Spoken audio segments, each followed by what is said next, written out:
지난주 우리는 율법이 무엇이냐라는 질문에 대해서 사도 바울의 두 가지 대답을 들었습니다. 첫째, 율법은 무엇이냐? 율법은 죄가 무엇인지를 우리들에게 알게 해준다 였습니다. 그래서 율법으로는 죄를 깨닫는다라는 말씀을 우리가 나누었죠. 두 번째, 율법은 무엇이냐라는 이 질문에 대해서 사도 바울은 율법은 우리들의 죄를 깨닫게 하는 것뿐만이 아니라 하나님의 약속을 오히려 더 밝게 비추어 주더라라는 말을 하였습니다. 왜냐하면 우리가 율법을 다 지킬 수 없다는 것을 직시하게 되고 그리함으로 말미암아 하나님의 약속만이 결국 나를 살리는구나라는 것을 더 절실하게 깨닫게 해주기 때문인 것이죠. 그래서 사도 바울은 우리들에게 두 가지의 선택지를 주었습니다. 은혜냐 아니면 행위냐. 다시 말하면 주는 이의 약속이냐 아니면 받는 이의 행동이냐. 이 두 가지 중에 하나를 너희들이 선택해야 된다라고 말했습니다. 약속을 선택했다면 우리가 그 약속이 이루어지기까지 할 수 있는 것은 딱 하나입니다. 믿는 것입니다. 하지만 율법을 선택했다면 그 율법이 지켜지기까지 우리에게 요구되는 것은 딱 하나입니다. 순종입니다. 선물로서의 약속을 받는 것은 믿음과 연결되고요. 대가로서의 율법을 지키는 것은 순종과 연결되는 것이죠. 이러한 문맥의 흐름 가운데 오늘 본문에서도 사도 바울은 두 가지를 말하고 있습니다. 오늘 그래서 제가 말씀의 제목에도 율법 아래 예수 안에 이렇게 의도적으로 좀 정했는데요. 율법 아래 있을 것이냐 아니면 예수 안에 거할 것이냐 우리들에게 묻고 있습니다. 과연 너희들이 있어야 할 곳은 어디며 너희들이 있고자 하는 것은 도대체 어디냐라는 것이죠. 갈라디아 성도들에게 또한 오늘 우리들에게 묻고 있는 이 질문에 대해서 우리가 좀 차례대로 살펴보기를 소망합니다. 첫째, 율법 아래인데요. 오늘 본문 23절을 우리 다시 한번 읽도록 합시다. 오늘 본문 23절입니다. 시작. 믿음이 오기 전에 우리는 율법 아래에 매인바 되고 계시될 믿음의 때까지 갇혔느니라. 자, 여기서 믿음은 예수님을 의미합니다. 믿음이 오기 전에 이렇게 시작하는데요. 다시 말하면 예수님이 객관화된 실체로서 이 땅에 오시기 전에 이런 얘기입니다. 그럴 때에 우리의 모습은 어떻습니까? 율법 아래에 매인바 되었고 갇혀 있었다라는 것이죠. 여기서 사도 바울은 율법 아래에 있는 삶을 의도적으로 묘사를 하면서 두 가지 단어를 지금 쓰고 있습니다. 매인바 되었다, 그리고 또 하나는 갇혔다. 자, 저를 보세요. 매인바 되었다, 갇혔다. 이 두 단어를 지금 여러분들이 들으셨잖아요.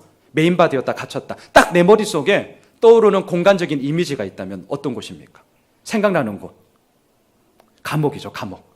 열린 공간이 아니라 닫힌 공간이죠. 감옥의 이미지가 우리가 딱 생각이 납니다. 매인바 되었다, 이 말은 원어 그대로 가두다, 감금하다, 보호하다라는 뜻입니다. 이중적인 의미가 있습니다. 이런 거죠. 율법은요, 유대인들로 하여금 너 이렇게 하면 안 돼, 너 이렇게 해야 돼 라는 생활의 모든 규율이 됨으로 말미암아 가두었죠. 꼼짝달싹하지 못하도록 율법은 우리를 가두었습니다. 근데 한편으로는 율법으로 말미암아 보호받는 것도 있었습니다. 왜냐하면 율법은 죄가 무엇인지에 대해서 바르게 정죄를 하였고 그 기준에 부합한 삶을 살아가면 괜찮다라고 용인했기 때문이죠. 그래서 매인바 되었다 이 말에는 보호하다라는 의미와 가두다, 감금하다라는 이중적인 의미가 함께 담겨져 있는 뜻입니다. 한편 또 하나의 단어를 쓰고 있지 않습니까? 갇혔다라는 단어를 오늘 23절 마지막에 쓰고 있습니다. 이 단어는 가두다, 감금하다, 애워싸다라는 뜻을 가지고 있습니다. 지난주 우리 애들이 겨울방학이어서 제가 꼭 가보고 싶었던 곳이 있었습니다. 서대문 형무소. 이렇게 역사기행이나 또 여러 가지 많은 일제 치하에 특별히 열사들, 독립투사들이 가두어져서 고초당했던 것들이 이렇게 종종 매스컴에 많이 나오잖아요. 아, 꼭 서대문 형무소 한번 가봐야지 하면서도 이게 잘 못 갔거든요. 그래서 제가 큰맘 먹고 제가 가고 싶어가지고 우리 애들을 데리고 제가 갔습니다. 지난주에. 갔더니 여러분 차디찬 진짜 냉기가 그대로 올라오는 이제 깜빵을 보게 되는 거죠. 여러 가지 부속 건물들이 있는데 그 건물들 가운데서도요 이렇게 보일러 시설이 아니라 이제 나무를 떼가지고 이렇게 보온이 될 수 있는 공간이 딱 한 군데 있어요. 그것은 어디냐면 한센병들, 문둥병을 가지고 있는 사람들이 이렇게 갇혔을 때 그 공간은 이렇게 불을 떼어서 따뜻하게 옮기를 했지만 나머지 공간은 전혀 없었습니다. 또 다녀오신 분들이 이미 계시겠지만 몽둥이로 무참하게 때리는 고문실도 있었고요. 한 곳은 아주 뾰족한 곳으로 이 손톱 밑을 막 찌르는 그런 고문실도 있었습니다. 그리고 다들 이렇게 체험할 수 있도록 몇 군데가 이렇게 있었는데, 제가 성인 남자, 제가 들어가 봤거든요. 제가 딱 들어갔을 때 정말 팔을 이렇게 해서 꼼짝달싹하지 못하는 아주 좁은 개짝 같은 곳에 딱 서서 몇 날 며칠을 서 있게 하는 그런 공간도 있었습니다. 자유가 없죠. 인권이 어디에 있겠습니까? 말도 안 되는 거죠. 통제와 감시, 처벌과 억압만이 아주 가득한 곳이죠. 그곳이 감옥이고요. 바로 그곳이 오늘 사도 바울이 쓰고 있는 갇혔다라는 말의 이미지입니다. 자, 한번 보세요. 율법 아래 있는 삶, 다시 말할까요? 율법의 지배, 율법의 통제 아래에서 생각하고 느끼고 판단하고 행동하는 이러한 모든 삶은 한마디로 감옥과 같다. 지금 이 얘기를 하는 것이죠. 요즘 TVN에서 슬기로운 감방 생활이라고 요즘 대박이 터진 드라마가 있습니다. 그래서 저도 봤거든요. 시청률이 10%가 넘어요. 종편 방송인데 이거는 공영 방송으로 오면 완전 초대박이거든요. 그 내용에 보면 아주 따뜻한 인간적인 우정, 정말 배려, 섬김 이런 얘기들이 나옵니다. 근데 그건 드라마잖아요.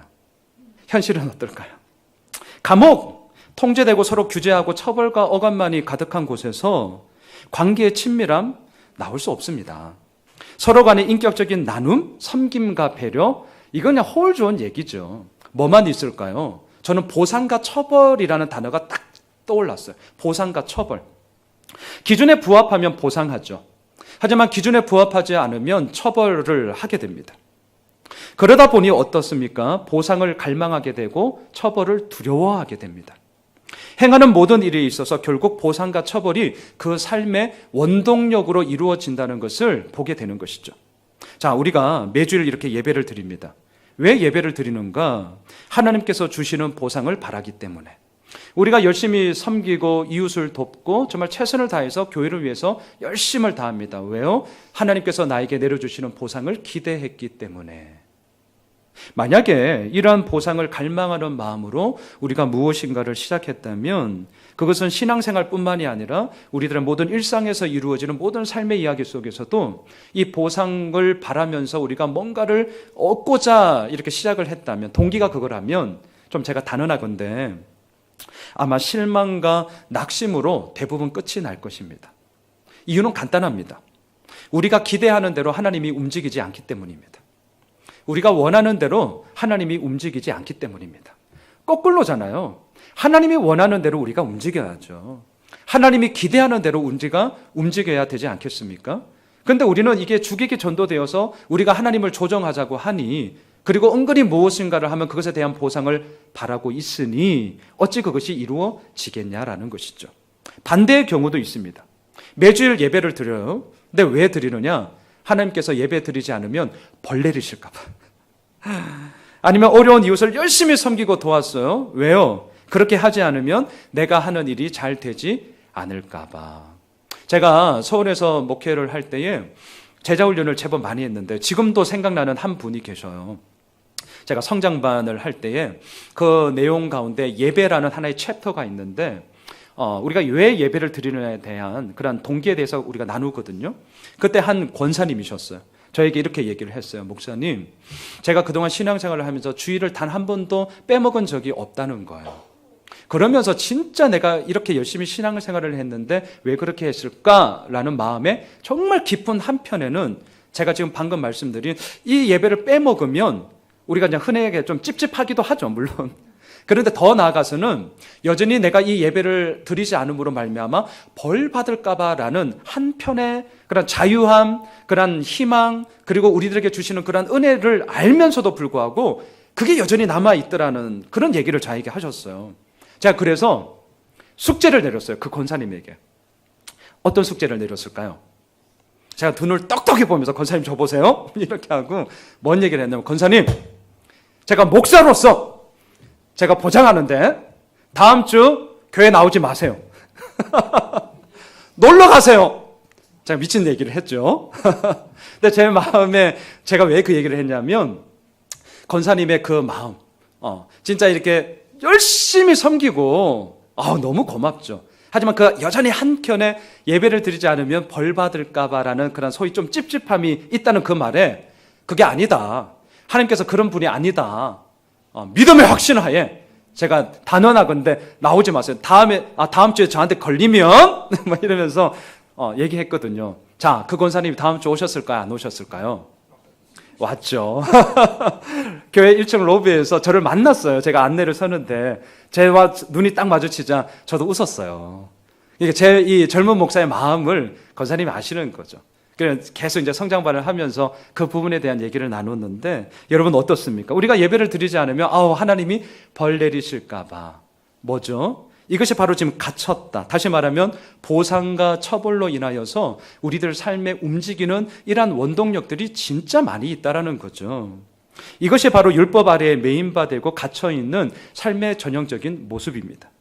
그러니 여기에서 무슨 관계의 친밀함이 나오겠으며 인격적인 나눔이 나오겠으며 섬김과 배려가 나올 수 있겠냐라는 것입니다. 우리가 이번 달 마태복음을 큐티하고 있습니다.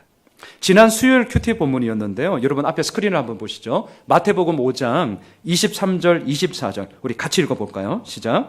그러므로 예물을 제단에 드리려다가 거기서 내 형제에게 원망 들을 만한 일이 있는 것이 생각나거든 예물을 제단 앞에 두고 먼저 가서 형제와 화목하고 그 후에 와서 예물을 드리라. 하나님께 예물을 드림도 중요하지만 그 드리기 전에 먼저 형제와 화목해라. 뭐 이 얘기잖아요.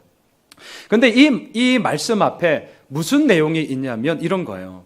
형제에 대해서 분노를 하면 살인이다. 형제에게 욕을 하면 살인이다. 그리고 형제에게 이 미련한 놈아, 이 말은 인신공격이거든요. 그 사람의 모든 명예를 깎아내리는 용어입니다. 그렇게 사람을 공격하면 이건 살인이다라는 예수님의 말씀이 이 문맥 앞에 있어요. 그리고 나서 우리가 방금 읽었지만 5장 23절에 그러므로 라고 얘기하면서 예물을 드리는 이야기가 연결이 이렇게 된다고요. 제가 이렇게 말씀을 묵상을 하면서 이런 생각을 해보았어요. 앞에서는 살인이다라는 얘기를 하고 난 이후에 그러므로 라고 하면서 교회에 나와서 예물 드리는 이야기를 이렇게 연결하고 있다고요. 이 문맥에서 뭘 얘기해 주는 걸까? 이 생각을 하게 된 거죠. 형제에 대해서 분노하고요. 형제에 대해서 욕을 하고요. 심지어는 인신공격을 하면서 저 인간 지구를 이런 마음을 우리가 얼마든지 품으면서 살인을 하는 자로서 서 있는데 매주일 교회에 나와서 한편으로는 얼마든지 예물을 드릴 수 있고 얼마든지 하나님을 찬양할 수 있고 얼마든지 교회를 위해서 섬길 수 있다라는 거예요. 여러분 지금 이걸 좀 잘 한번 생각해 보셔요. 그래서 지금 주님께서 말씀하시는 거죠. 하나님께서 그런 예배를 그런 예물을 받으실 수 있겠냐라는 거예요. 받아서도 안 되고 그럴 수도 없는 거죠. 그래서 예수님이 말씀하시는 것 아닙니까? 먼저 형제와 화목하고 나서 예물을 드려라. 예배를 드려라. 그 예배, 그 예물을 하나님께서 진정 기쁘게 받으시는 것 아니겠느냐 이 얘기입니다. 사랑하는 성도 여러분, 예배를 드림으로 나를 얼마든지 합리화할 수 있습니다. 교회에서 열심히 봉사함으로 또는 나의 시간과 물질을 드림으로 나의 행위의 거룩함을 얼마든지 증거할 수 있습니다. 이 굴레에서 가장 빠져나오기 힘든 사람이 이 설교를 하고 있는 목사예요. 제가 종종 얘기하지만 저 새벽 매일 기도합니다. 그럼 제 마음에 뭐가 들어오는 줄 아세요? 아니 저 인간은 기도 제목이 있는 거 아는데 왜 기도 안 해? 아니 도대체 언제 기도하는 거야? 이 마음이 들어와요. 자, 그러면 제가 새벽 기도를 잘한 거예요? 못한 거예요? 못한 거죠. 못한 거죠. 여러분, 이러한 나의 행위의 거룩함을 얼마든지 강조할 수 있는 종교의 그런 거리들이 얼마나 많이 있습니까? 그러면서 또 하나님의 보상을 갈망하잖아요. 주님, 제가 이렇게까지 했습니다. 적어도 여기에 상응하는 하나님의 보상이 있어야 되지 않겠습니까? 기브 앤 테이크 아닙니까? 라는 은근한 그런 기대감을 가지기도 합니다. 스스로의 위안을 삼기도 하죠. 이게 무엇입니까? 오늘 23절에서 얘기하고 있는 메인바 되었고 갇혀있는 율법 아래에 있는 삶의 전형적인 모습이라는 것이죠. 자, 한편 사도 바울은 24절에서 또 다른 비유로 율법 아래에 있는 삶을 이야기하는데요. 초등교사 아래에 있는 삶을 얘기합니다. 여러분 24절을 같이 읽겠습니다. 오늘 본문 24절입니다. 시작.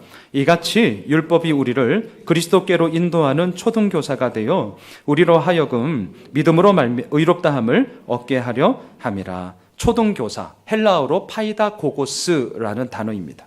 인도하는 자, 후견인, 가정교사라는 뜻이죠. 당시 로마 시대의 파이다고고스는 일반적으로 집에서 일하던 노예였습니다. 그리고 귀족 집안의 자녀들을 등하교시켰고요. 때로는 예절을 가르치기도 했고요. 때로는 부족한 공부가 있잖아요. 영어가 좀 부족하다, 수학이 부족하다 이러면 파이다고고스가 그 부족한 과목들을 이렇게 보충해주는 역할을 했습니다. 일종의 보모입니다. 여기서 중요한 것은 사도 바울이 지금 율법 아래에 있는 삶을 이야기하면서 왜 하필이면 율법을 초등교사, 다시 말할게요. 파이다고고스의 비유해서 이 얘기를 하느냐, 이게 이제 우리의 포인트거든요. 두 가지 이유가 있습니다. 첫 번째는 이 초등교사가 아이들이 성인이 될 때까지 그들의 삶을 인도했듯이 율법은 우리를 그리스도께로 인도한다는 거예요. 우리가 온전히 설 때까지. 그러면 우리는 질문할 수 있겠죠. 아니, 율법이 우리를 어떻게 인도해? 제가 지금까지 갈라디아서를 설교하면서 뭐라고 했습니까? 율법으로 우리가 안 된다 이 얘기를 계속 주장했잖아요. 그러면 우리에게 질문이 들잖아요. 아니, 율법은 안 된다고 하면서 무슨 율법이 우리를 인도하는 거야? 이렇게 질문이 들 수 있습니다. 자, 여기에 대해서 앞에 스크린을 한번 보시죠. 갈라디아서 3장 10절에서 사도 바울이 이렇게 이미 얘기를 했는데요. 같이 읽겠습니다. 시작. 무릇 율법 행위에 속한 자들은 저주 아래에 있나니 기록된 바 누구든지 율법책에 기록된 대로 모든 일을 항상 행하지 아니하는 자는 저주 아래에 있는 자라 하였습니다. 이것을 한마디로 딱 정리하면 율법으로 하여금 우리는 저주 아래에 있는 자다라는 것을 아주 절실하게 깨닫게 해준다는 거예요. 다시 말할게요. 율법은 우리에게 손가락질을 딱 하면서 얘기하는 거예요. 너는 안 돼. 여러분, 아플 때 확실하게 아파야 병원 간다니까요. 우리가 고민도 확실하게 고민해야 그것에 대해서 승부를 보지, 항상 여지를 두고 그 일에 대해서 뭔가를 고민하면 그냥 넘어갑니다. 다음에 하지 뭐. 이것처럼 율법은 우리들에게 확실하게 손가락질을 하면서 너는 안 돼, 너는 저주 아래 있는 자야 라고 단정을 지었어요. 자, 그때 우리들 마음속에 어떤 반응이 나타나야 되느냐? 와, 나 정말 안 되는 자구나. 그럼 나는 어떻게 살아갈 수 있지? 두 손 두 발 들며 나온다는 거예요. 천부여 의지 없어서 손 들고 옵니다. 하나님의 약속만이 와, 진짜 나를 살리는 거야 라는 것을 율법을 통하여서 우리들로 하여금 그 길로 인도하게 된다라는 것이죠. 이러한 일련의 변화되는 과정을 사도 바울은 오늘 본문 24절 뒤에서 이렇게 표현을 했습니다. 제가 한번 읽어드릴게요. 오늘 갈라디아서 3장 24절인데요. 우리로 하여금 믿음으로 말미암아 의롭다함을 얻게 하려 함이라. 이렇게 표현하고 있습니다. 두 번째, 왜 사도 바울은 율법을 초등교사, 파이다고고스에 빗대어서 이야기를 하는 것일까? 그것은요, 초등교사의 역할이 일시적이었던 것처럼 율법의 역할 역시 일시적이고 임시적이었기 때문입니다. 아이들은 자신들의 파이다고고스 때문에 자신들의 삶이 자유롭지 못했습니다. 통제를 당했죠. 왜? 보모 역할을 했으니까. 때로는 엄격한 통제를 받기도 했습니다. 하지만 아이들이 성인이 되면 더 이상 파이다고고스의 그냥 규제와 통제와 감시를 벗어나게 됩니다. 그리고 아이들이 성인이 되면 이 초등교사, 이 파이다고고스의 모든 권한과 권리는 부모에게로 이양이 되어집니다. 바로 이거를 지금 사도 바울이 포인트로 잡은 거예요. 그러면 이런 것이죠.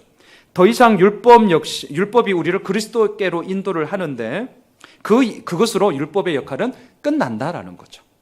우리가 하나님을 믿는 백성으로서, 시민으로서, 자녀로서 성인이 되었다면 더 이상 보호 역할을 하는 율법의 규제와 통제와 감시하에 있을 이유가 없다는 거예요. 모든 권한이 부모에게로, 하나님 아버지께로, 예수 그리스도께로 이양이 되어진 것이죠. 그런데 어찌하여서 여전히 율법 아래에 매여 있으려고 하냐라는 거죠. 너 지금 성인 됐다는 거예요. 너 어른 됐다는 거예요. 그런데 왜 여전히 율법 아래 규제와 통제와 감시 속에서 여기가 좋사오니 하면서 그렇게 쭈그리고 살아가느냐. 너무 답답하다. 지금 이 얘기를 오늘 23절, 24절에서 사도 바울이 외치고 있는 것이죠. 사랑하는 성도 여러분, 율법 아래의 삶은 보상과 처벌이 사람을 움직이는 강력한 출발점이 됩니다. 보상이 있으면 움직입니다. 때로는 보상을 바라보고 움직입니다. 반대로 처벌이 있으면 움직입니다. 때로는 처벌이 무서워서 움직입니다. 그러니 여기에서 무슨 자유함이 있겠습니까? 여기에서 무슨 창조적인 역량이 나오겠으며 여기에서 무슨 사랑의 나눔과 인격적인 교류가 나올 수 있겠냐라는 것이죠. 그런데 더 안타까운 것은 무엇인 줄 아십니까? 이 율법에 길들여져서 여기가 좋사오니 하면서 더 이상 벗어날 생각조차 하지 않는다는 거예요. 더 이상. 여러분 95년도에 쇼생크 탈출이라는 영화가 나왔었는데 뭐 많이들 아시죠? 그중에 한 수십 년을 감옥에 갇혀 있다가 그분이 이제 석방이 되어서 물론 일시적인 그런 규제 이제 보호 감시 안에 있지만 이제 마트에서 이렇게 그 어르신이 그 할아버지가 마트에서 일하잖아요. 그런데 이 감옥에서 수십 년간 생활하다 보니까 어때요? 간수님 저 화장실 가도 되겠습니까? 저 물 마셔도 되겠습니까? 이게 너무 익다 보니까 마트에서 일하는데 화장실 그냥 갔다 와도 되는데 어떻게 합니까? 그 매니저한테 저 감옥이 아니라 화장실 다녀와도 돼. 계속 이렇게 되는 거예요. 사회생활에서 적응을 못하죠. 그래서 뭐 영화를 보시면 알겠지만 그 허름한 숙소에서 목을 메고 그의 삶을 마무리하는 거 보지 않습니까? 이것이 무엇입니까? 규제와 통제와 감시 속에서 너무나도 길들여지면 자유라는 말이 들어와도 그것을 감당할 수 없다는 것을 우리들에게 보여주는 것이죠. 이게 무엇입니까? 오늘 23절, 24절에서 얘기하는 율법 아래의 삶의 이미지입니다. 자, 그렇다면 두 번째. 우리는 어떻게 해야 됩니까? 오늘 말씀의 제목에서도 당연히 예수 안에 거하자. 이게 저의 설교의 결론입니다. 하지만 그러해야 할 때까지 이루어지는 그 과정을 한번 보면 좋겠는데요. 25절을 보시죠. 오늘 본문 25절을 보겠습니다. 이제 포인트를 달리해서 우리가 예수 안에서 이루어지는 삶을 좀 논하고자 합니다. 25절 같이 읽습니다. 시작. 믿음이 온 후로는 우리가 초등교사 아래에 있지 아니하도다. 여기서 믿음은 예수님을 뜻합니다. 예수님이 객관화된 실체로서 이 땅에 오신 후로는 더 이상 초등교사, 즉 율법의 통제와 규제와 감시하에 있을 필요 없다는 것이죠. 자, 보세요. 이 말은 당시 유대주의 그리스도인들에게는 엄청나게 논란거리입니다. 자, 왜냐하면 이들이 주장한 것이 무엇입니까? 우리가 지금 갈라디아서를 8번째 살펴보고 있지만 이 얘기했죠. 예수님을 믿지 마라 이렇게 얘기 안 했습니다. 예수님을 믿어라 얘기했어요. 근데 동시에 뭘 얘기했죠? 율법도 지켜라 요 얘기했죠. 구원을 얘기해 볼까요? 예수님을 믿음으로 구원이 시작되었다. 하지만 뭘 얘기했습니까? 할례를 받음으로 그 구원이 완성된다. 이렇게 주장한 것이 유대주의 그리스도인들이었습니다. 자, 그러한 자들 앞에 오늘 25절에서 사도 바울이 얘기하는 거예요. 믿음이 온 후로는 더 이상 우리가 율법 아래 있지 않는 거야 라는 이 말을 딱 던지니까 그 유대주의자들이 어떻게 했습니까? 뭐야 저놈 이렇게 되는 거죠. 큰 논란거리가 이루어지는 것 아니겠습니까? 자, 한편 사도 바울은 그렇다면 무슨 근거로, 근거가 있어야 될 거 아니에요. 무슨 이유로 이 얘기를 하고 있느냐라는 것이죠. 유대주의자들이 꼴보기 싫으니까 나도 눈에는 눈, 이에는 이라고 한번 나도 맞짱 떠보리라. 에라 모르겠다. 던지고 보는 말이냐? 아니면 사사건건 나한테 막 맨날 반대만 던지니까 반대를 위한 반대로서 객기를 부려가지고 나도 한번 해보자 이러면서 이 얘기를 던지는 거냐? 네, 이 얘기를 괜히 했네요. 아주 유치하네요 지금. 사도 바울이 왜 이 얘기를 했느냐? 딱 하나예요. 딱 하나. 그 근거는 뭐냐면 예수님의 십자가 때문이었습니다. 여러분 앞에 스크린을 보시죠. 갈라디아서 2장 20절 말씀. 우리가 너무나 잘 알고 있는 말씀이죠. 함께 고백합니다. 시작. 내가 그리스도와 함께 십자가에 못 박혔나니 그런즉 이제는 내가 사는 것이 아니요 오직 내 안에 그리스도께서 사시는 것이라. 이제 내가 육체 가운데 사는 것은 나를 사랑하사 나를 위하여 자기 자신을 버리신 하나님의 아들을 믿는 믿음 안에서 사는 것이라. 사도 바울은요 언제나 모든 일의 출발점이 바로 여기였습니다. 예수 그리스도의 그 은혜로 말미암아 이루어진 구원의 그 은혜, 이것을 늘 붙잡았고 이것이 있었기 때문에 오늘까지 이 말씀을 전하면서 사도 바울은 사역을 하였던 것이죠. 여러분, 예수님은 십자가상에서 마지막으로 무엇을 말씀하셨습니까? 다시 한번 스크린을 보실까요? 요한복음 19장 30절인데요. 함께 읽습니다. 시작. 예수께서 신포도주를 받으신 후에 이르시되 다 이루었다 하시고 머리를 숙이니 영혼이 떠나가시니라. 다 이루었다. 마지막 말이죠. 다 이루었다. 뭘 다 이루었다는 것이죠? 율법의 정죄인 죽음의 대가를 자신이 지불하였기 때문에 이제는 더 이상 예수님이 오신 후로는 율법이 너희들을 향해서 이래라 저래라 할 수 없다. 왜? 내가 모든 율법의 조항을 다 이루었기 때문이다 라는 것을 말씀하셨습니다. 이걸 근거로 해서 사도 바울은 예수님의 십자가를 딱 붙잡고 오늘 본문 25절에서 얘기하는 거예요. 믿음이 온 후로는 너희들 초등교사 아래 있지 않는 거야. 율법 아래 있지 않는 거다. 이 얘기를 하는 것이죠. 저는 이 본문을 좀 묵상하면서 이렇게 뜨거운 개혁을 위해서 정말 뜨거운 변화를 위하여서 막 소리치고 있는 한 선구자를 한번 그림으로 막 그려보았어요. 지금 25절부터 이 사도 바울의 마음속에 막 부릉부릉 막 새로운 변화와 개혁을 위하여서 막 줄기차게 얘기하는 그 포문을 연 거예요. 그러다가 클라이막스가 어디냐면 26절입니다. 26절. 지금 사도 바울이 외치면서 이 복음의 클라이막스를 이렇게 외치고 있어요. 우리 이걸 좀 그림을 상상하면서 26절을 같이 읽어볼까요? 시작. 너희가 다 믿음으로 말미암아 그리스도 예수 안에서 하나님의 아들이 되었으니. 어떻게 시작합니까? 너희가 이렇게 시작해요. 자, 이게 아주 중요한 말인데 여러분 23절로 우리가 지금까지 본 25절까지를 보면 사도 바울이 사용했던 인칭 대명사가 있어요. 우리라는 단어입니다. 성경을 보세요. 자, 23절을 저와 함께 봅시다. 이건 한번 찾아봐야겠어요. 자, 오늘 본문 23절 같이 읽읍시다. 시작. 믿음이 오기 전에 우리는 여기까지요. 자, 24절로 넘어가시죠. 읽습니다. 이같이 율법이 우리를 그리스도께로 인도하는 초등교사가 되어 우리로 하여금 25절로 갑시다. 시작. 믿음이 온 후로는 우리가 여기까지요. 자, 우리 이 말은 무엇이죠? 이 말을 하고 있는 사도 바울도 유대인이고요. 그리고 율법의 범위는 이 유대인을 뛰어넘지 않았다는 거예요. 다시 말하면요. 사도 바울을 포함하여 유대인들에게만 이 율법의 범위가 한정되어 있었다는 것이죠. 하지만 그러한 율법의 시대가 이제 끝이 났습니다. 그리고 예수님께서 이 땅에 오심으로 말미암아 새로운 시대가 열렸습니다. 그리고 새로운 시대의 그 범위는 유대인을 뛰어넘어서 헬라인을 뛰어넘어서 이 대한민국을 뛰어넘어서 이 전 세계 모든 사람들에게까지 이 예수 그리스도의 복음의 범위는 확장되어졌다는 거예요. 이러한 새로운 시대를 여는 포문으로서 오늘 본문 26절에서 뭘 얘기하냐면 너희가 인칭 대명사를 우리에서 너희로 바꾼 것입니다.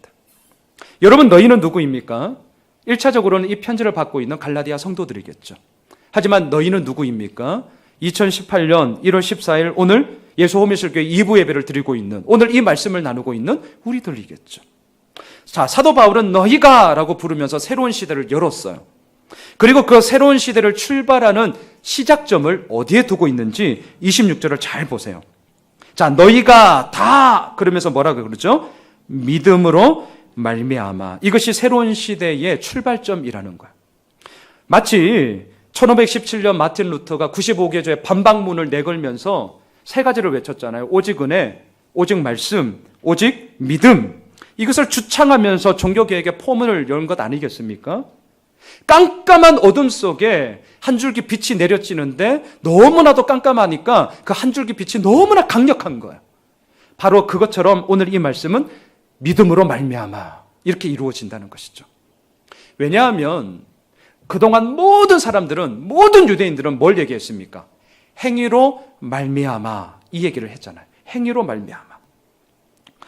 이것을 줄곧 외치고 있는 시대였기 때문에 하나님의 아들이 되기 위해서는 율법을 지켜야 된다. 하나님의 아들이 되기 위해서는 더 열심히 기도해야 된다. 하나님의 아들이 되기 위해서는 더 열심히 노력해야 된다. 소위 내가 행하는 열심이 새로운 결과물을 낳는다는 프레임을 가지고 모든 일들을 해석하기 시작했습니다. 자, 그러다 보니까 시간이 지나면서 사람들 사이에서 도드라지게 나타나는 현상이 있었어요. 많은 것이 있겠지만 두 가지가 있어요. 도드라지게 나타나는 현상. 그것은 무엇이냐면 위선과 외식이었습니다. 다시요. 네가 열심을 다함으로 말미암아 모든 일들이 풀려라는 이 프레임을 가지고 해석하다 보니까 행함으로 말미암아라는 이것을 가지고 살아가다 보니까 사람들 속에 위선과 외식이 딱 나타나더라는 거예요. 위선에 대해서는 오늘 오후에 복음학교에서 제가 좀 더 많이 나누겠고요. 이런 거죠. 소위 종교적인 열심을 가지고 살지 못하는 사람들에게 나타나는 것이 위선이었어요. 예를 들어볼까요? 기도 안 했는데 기도했는 척해. 왜요? 기도 안 했다라고 하면 믿음 없는 사람이 되니까. 제가 맨날 큐티 하니까 진짜 큐티 하셔야 되는데, 자, 큐티 안 했는데 했는 척해요. 왜요? 그렇게 안 하면 하나님과의 관계가 형편없는 사람으로 치부되어 버릴까 봐. 일 안 했는데 일 한 척합니다. 왜요? 그래야 조금이라도 더 인정을 받을 수 있기 때문에. 공부를 안 했는데 공부를 했는 척합니다. 왜요? 그래야 부모님에게 칭찬도 받고, 그래야 또 반대로 뭐라고 이렇게 꾸중을 안 들으니까. 자, 했으면 했다, 안 했으면 안 했다 라고 점점 더 우리들의 마음 속에, 우리들의 형편 속에 이렇게 말하기가 어려워지는 이유가 무엇인 줄 아십니까? 위선이에요. 위선 때문이라는 거죠. 반대도 있어요. 위선과 반대인 외식이 있습니다. 외식은 누구에게 나타날까요? 내가 뭔가 좀 했다라는 사람한테 나타나는 거죠. 자, 금요일 큐티 본문이었는데 여러분 앞에 스크린을 다시 한번 보실까요? 마태복음 6장 5절에 이 얘기가 딱 나오더라고요. 같이 읽읍시다. 시작. 또 너희는 기도할 때에 외식하는 자와 같이 하지 말라. 그들은 사람에게 보이려고 회당과 큰 거리 어귀에 서서 기도하기를 좋아하느니라.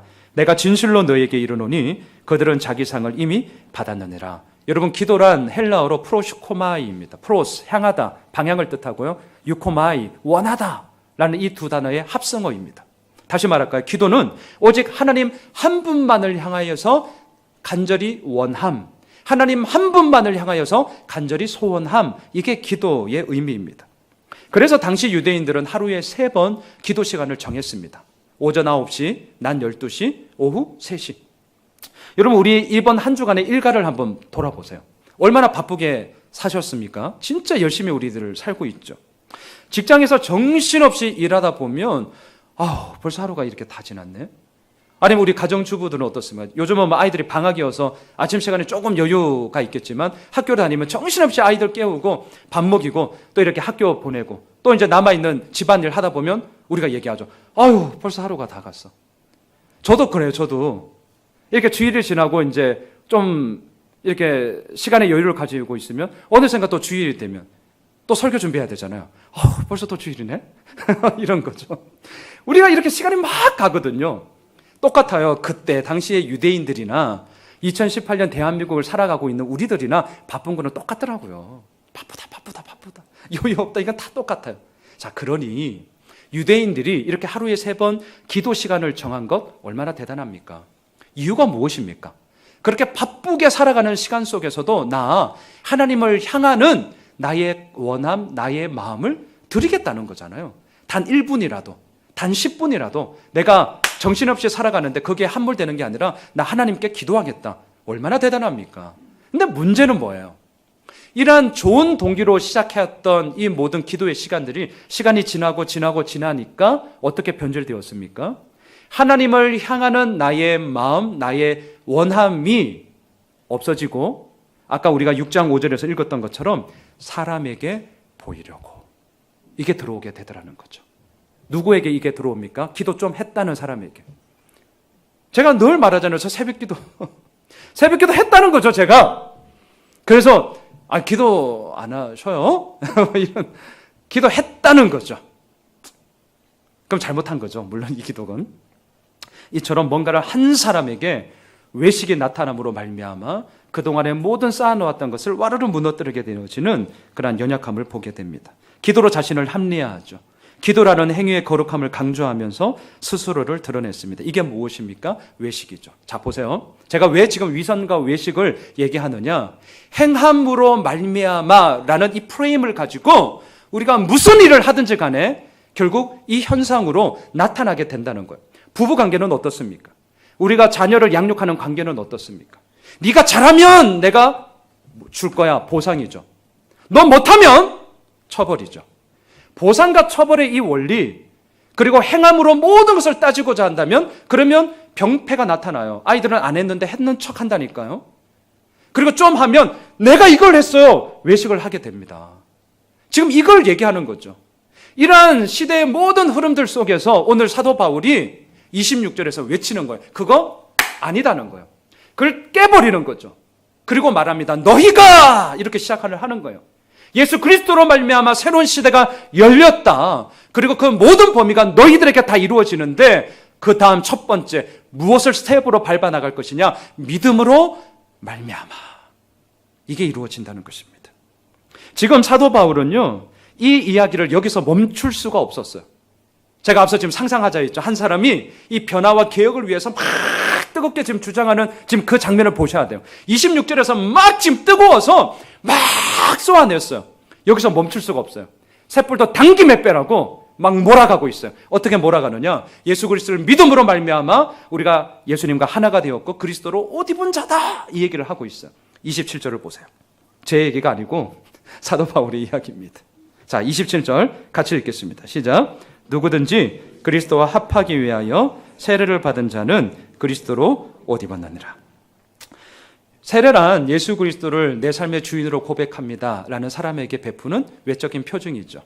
세례란 그리스도와 함께 되었습니다 라고 우리가 증거하게 되어지는 우리들의 증거물입니다. 이러한 세례를 일컬어서 오늘 27절에 보니까 사도 바울은 그리스도로 옷 입었다라고 이렇게 표현하고 있습니다. 이 말은요, 당시 로마 제국에 성인식이 있었는데 그때 이루어졌던 풍습을 반영하는 표현입니다. 이렇게 했다고 해요. 책을 보니까 성인식을 거행할 때 이제 그 대상자들이 쭉 모여 있겠죠. 그러면 그들이 입고 있던 옷, 소위 어른과 반대되는 말을 제가 쓰겠습니다. 어린아이, 뭐 청소년 등등 하여튼 아이 때 입었던 옷을 이제 입고 그 자리에 딱 서는 거죠. 그러면 이제 뭐 식이 이렇게 거행되던 가운데 한 순서로서 뭐가 있냐면 그 옷을 벗기고 어른들이 입는, 어른 성인들이 입는 옷을 그네들에게 이렇게 입혀주는 순서가 있었다고 해요. 로마 시대의 이 배경을 하고 있는 영화들을 이렇게 보시면 남자 성인들도 긴 이렇게 원피스 스타일의 옷을 입잖아요. 이걸 튜닉이라 그러거든요. 튜닉. 이것을 이제 입히는 것이죠. 이건 무엇을 얘기합니까? 더 이상 너 어린아이 아니다. 이 옷을 입음으로 말미암아 너 대로마 제국의 시민이 되는 거다. 로마 시민으로서의 권리가 있다. 하지만 그 권리와 함께 너에게도 의무가 있다. 이게 옷 입히다라는 표현이었어요. 자, 이것을 지금 사도 바울이 그대로 반영하고 있는 것입니다. 그리스도로 옷 입었다. 무슨 말일까요? 더 이상 너희들 율법의 지배를 받는 어린아이가 아니다. 파이다 고고스, 초등교사의 그런 가르침과 통제와 규율이 더 이상 필요 없다. 이제는 예수 그리스도로 말미암아 믿음으로 말미암아 하나님의 백성이 되었다. 어른이 되었다. 고로 하나님의 백성으로서 의와 진리와 거룩함을 가지고 너희들 삶을 살아가면 된다. 이 얘기가 그리스도로 옷 입었다라는 얘기입니다. 자, 그리고 마지막. 이러한 삶을 살아갈 때에 사도 바울이 무엇을 얘기하냐면 28절을 보세요. 한마디로 얘기하면 사람들을 구분하던 모든 장벽들이 다 무너지더라. 그 얘기를 합니다. 28절 같이 읽을까요? 시작. 너희는 유대인이나 헬라인이나 종이나 자유인이나 남자나 여자나 다 그리스도 예수 안에서 하나이니라. 사람들을 구분하는 장벽이 있었습니다. 인종, 계층, 성별입니다. 잘 보십시오. 우리들에게도 마찬가지입니다. 첫째, 인종의 장벽이 있죠. 그 인종의 장벽을 28절에서 뭘로 얘기하냐면 유대인이나 헬라인이나 이렇게 지금 표현하고 있습니다. 유대인들은 자신들이 하나님의 선택받은 민족, 소위 선민의식을 강력하게 가지고 있었죠. 우리가 잘 알고 있는 것처럼 마태복음 28장 16절에 보면 주님께서 승천하시면서 우리들에게 말씀하셨습니다. 너희는 예루살렘과 온 유대와 사마리아와 땅끝까지 이르러 내 증인이 되라. 자, 그러면 그 말씀을, 그 명령을 받았으면 사도들이 어떻게 해야 됩니까? 제자들이 어떻게 해야 됩니까? 예루살렘만이 아니라 사마리아 땅끝까지 이르러 하나님의 말씀을 전해야 되죠. 근데 사도행전에 보니까 사도들이 어디에 있습니까? 예루살렘에만 있어요. 안 가요, 안 가. 여기가 조사오니 하면서 그냥 자기들끼리 있는 거예요. 말씀을 전합니다. 누구에게요? 유대인들에게만요. 안 나가는 거예요.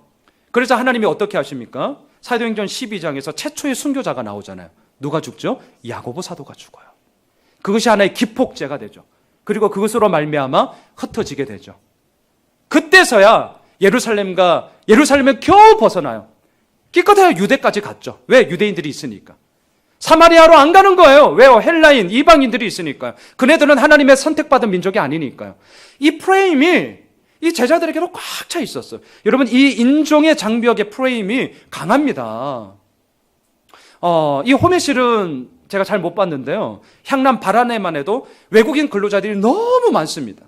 제가 새벽 기도를 마치고, 지금은 이제 이사 왔지만, 이사 오기 전에는 새벽 기도를 마치고 집에 갈 때 그 새벽 시간에 인력 사무실 앞에 정말 수십 명, 제가 조금 뻥을 때리면 수백 명이 그 앞에 있습니다. 걱정이 되는 거예요. 일거리를 찾으면 하루 일당 벌겠죠. 하지만 그렇지 못하면 이제 하루 종치는 거잖아요. 어떻게 하나. 근데 정말 많은 분들이 얘기를 하지만 이 대한민국 사람들도 이 인종차별 진짜 대단한 거죠. 왜 우리 한민족이 이런 생각을 가지고 있어서. 외국인들이 진짜 힘들어하는 곳이 대한민국이라는 것을 우리가 매스컴을 통해서 이미 알고 있지 않습니까? 자, 이러한 인종의 장벽, 유대인이나 헬라인이나 라는 이 말이 그리스도로 옷 입음으로 말미암아 뭐가 됐다는 거예요? 그리스도인으로 하나가 된다는 거죠. 이 어마어마한 복음의 선포를 지금 하고 있습니다. 두 번째, 계층의 장벽을 얘기해요. 28절을 보십시오. 종이나 자유인이나 계층이죠. 지금까지의 모든 사회 역사를 보면 계층이나 계급 질서가 더욱더 발전되어져 왔습니다. 출생 환경에 따라서, 재산의 많고 적음에 따라서, 권력의 있고 없음에 따라서, 교육의 높고 낮음에 따라서 계층이 확실하게 나뉘어졌죠. 하지만 그리스도로 옷 입은 자가 되었다면 어떻습니까? 이제는 가난한 자들이나 소위 사회적 취약 계층들에 대해서 열등하게 보지 말라는 거예요. 우리에게 은근히 그런 마음이 있습니다. 좀 없는 사람에는 좀 쉬워요. 편한 존재가 아니라 쉬운 존재가 돼요. 이 뉘앙스를 아시겠어요? 제가 종종 아내와의 관계 속에서 그럴 때가 있거든요. 아내 제가 너무 편합니다. 결혼한 지 15, 16년 이제 넘었기 때문에 너무 편해요. 근데 편한 것까지는 좋은데 때로는 쉬운 존재가 될 때가 있어요.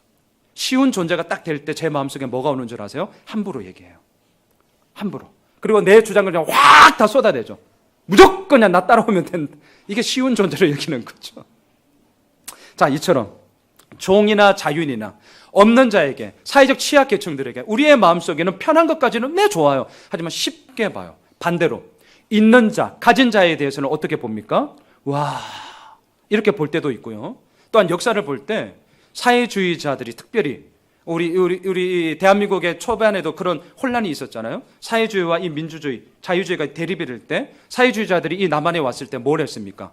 부자들, 소위 있는 자들을 먼저 족쳤죠. 그리고 재산을 공유해야 된다고. 이런 사고들을 갖고 있죠.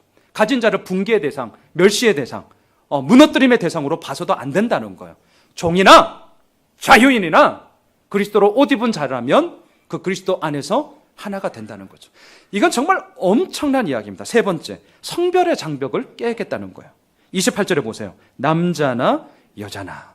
사도 바울이 살아가는 시대에 아마 가장 두터운 벽이 이 성별의 장벽이었을 것입니다. 여자는 남자보다 열등한 존재로 아예 깔아놓고 시작을 했어요. 심지어는 인구를 셀 때도 여성은 빼놓았다는 것을 우리가 알고 있지 않습니까?